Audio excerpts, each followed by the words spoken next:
Welcome to Talking Kootenay Books. My name is Keith Powell, and my guest today is Rico. Rico, you're based in Cranbrook.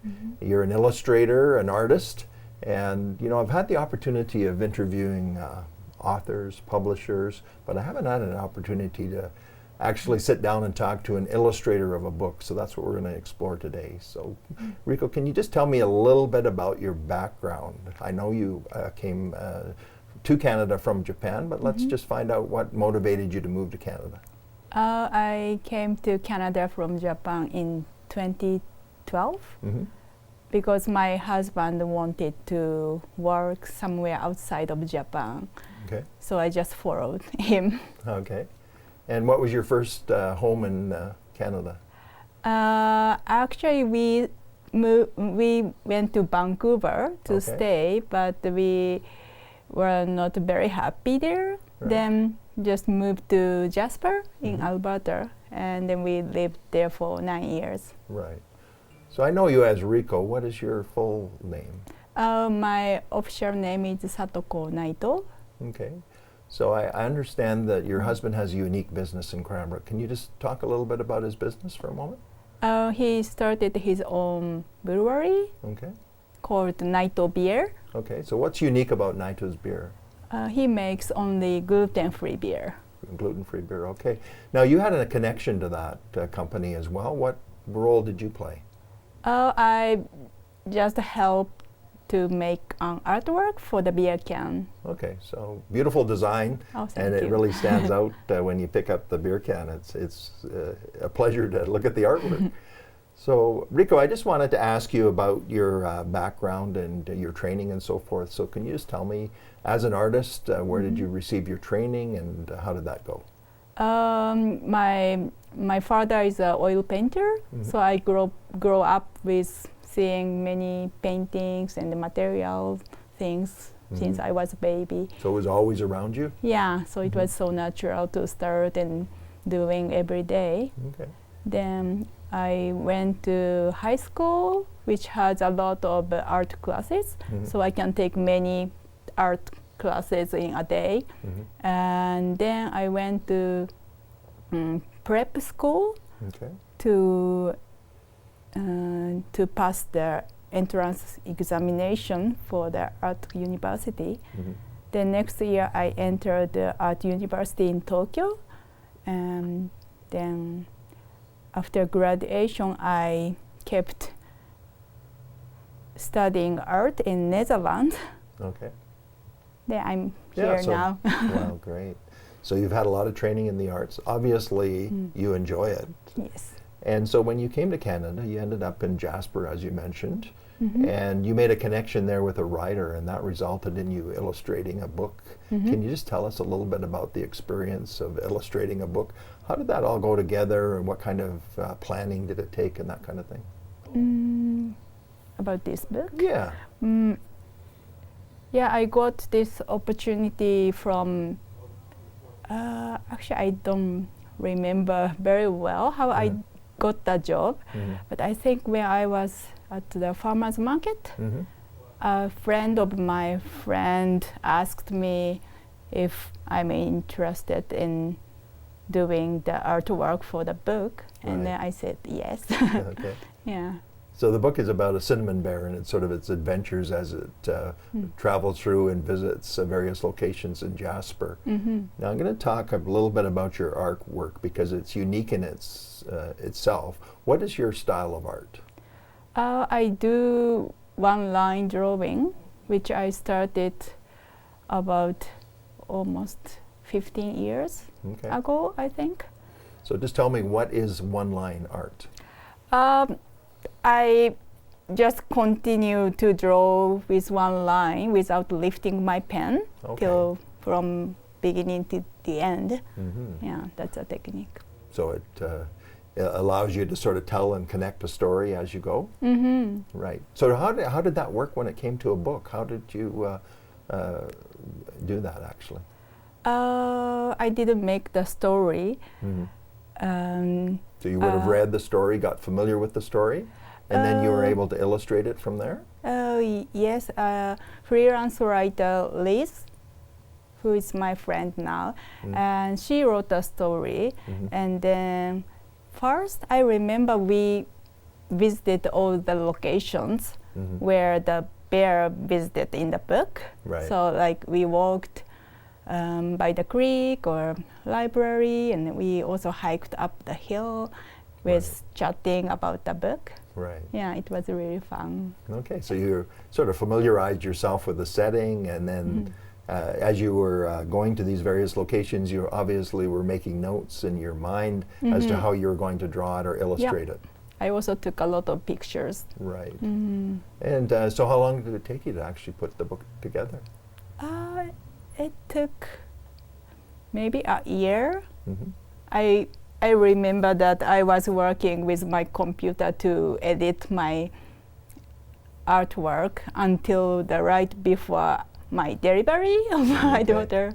Right. Yeah. Okay. So that takes us into just talking about your artwork that you've been doing recently. And I know you've done a number of panels about Cranbrook, but you have a very special one that really focuses in on the birth of your daughter. I just wondered if you could maybe show us that artwork. Sure. Rico. So this is the book that I made about my daughter Hannah. Okay, so it tells a story right from conception, the early X-rays as to how you welcomed your daughter into the world and so forth. So this is an example of one-line art. Is that correct? Yes. So it just flows the entire story, and so you make a connection. Yeah. Yeah, one-line drawing technique is really good to express the time. Right. I can depict not only an image, but also the time and even the spaces. Right. So it really gives you an opportunity to tell the whole story. And so each panel sort of tells a different story, but they're all connected.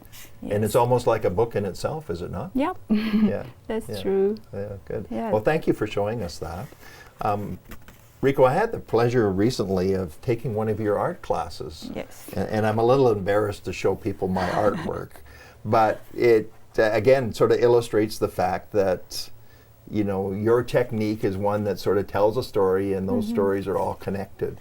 And so the art class, you gave us some things to illustrate, and then we had to try and connect them into like a story. So what is it about one-line art that sort of really appeals to you personally? What do you like about one-line art? First, I like that I can show the timeline, as I mentioned with the book. Right. I can depict the not only one picture, but also like more wider things. And also I like the part that I can't really control the pen to draw very well, so that you get like unexpected, unique line and shape, which is really fun. Right. So I really like that. I know when I took the class, you told us it was sort of like if you're right-handed drawing with your left hand, right? Yeah, you asked me that. Yeah. So why is it that you think that that's such a unique experience? Because I have been studying drawing for many years since I was young, so I have skill to draw realistically, but sometimes it looks boring and too much detail. But if you use this technique, it goes something wrong, and sometimes you get a strange line, which is like a children's drawing. Right. And I really love it. Yeah, so it adds a unique feature to the drawing. It makes it, sort of stand out from just an ordinary reproduction. So let's just go back to the cinnamon bear that comes to Jasper and that project.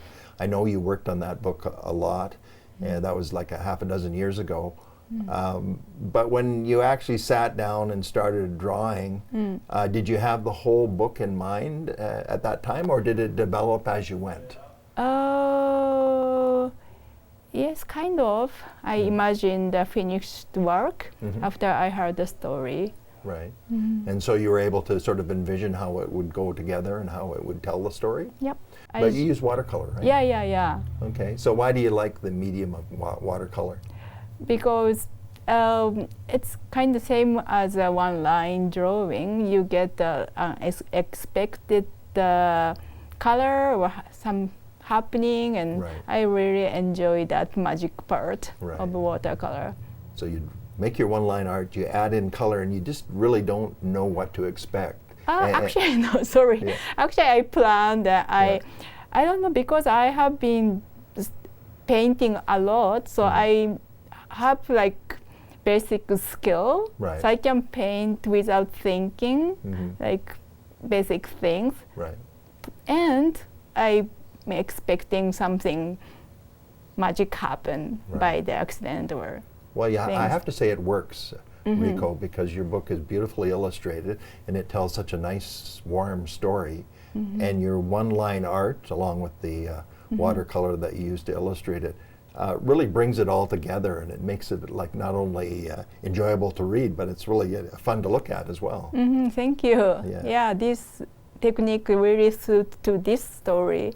It's not all kind of stories, but the concept of the story was just perfect with my technique. Right. So at this point in your career, you've only illustrated the one book, I understand, but you'd be interested in other projects, is that right? Yes. Yeah. And again, you sit down with the writer and you sort of collaborate and work together so that you understand their story and you can illustrate that story? Yes, I like the process. Yeah. So you had the opportunity to show us some of your artwork. You showed us sort of the story of your daughter and her early years. What other projects have you worked on? I like all kind of technique or all kind of media and materials. So I really enjoy painting abstract right now. Also making large size of print, and now I'm trying to make cushion cover with my artwork because I have so many pictures in my computer. So you're very creative. Yes. So do you regularly draw and do art? Is that something you do sort of every day? I think so. Yeah. Right now I'm busy to draw for my daughter. Right. I noticed one of the panels that you gave me was really a stroll or a walk through Cranbrook. Yes. How did that all go together?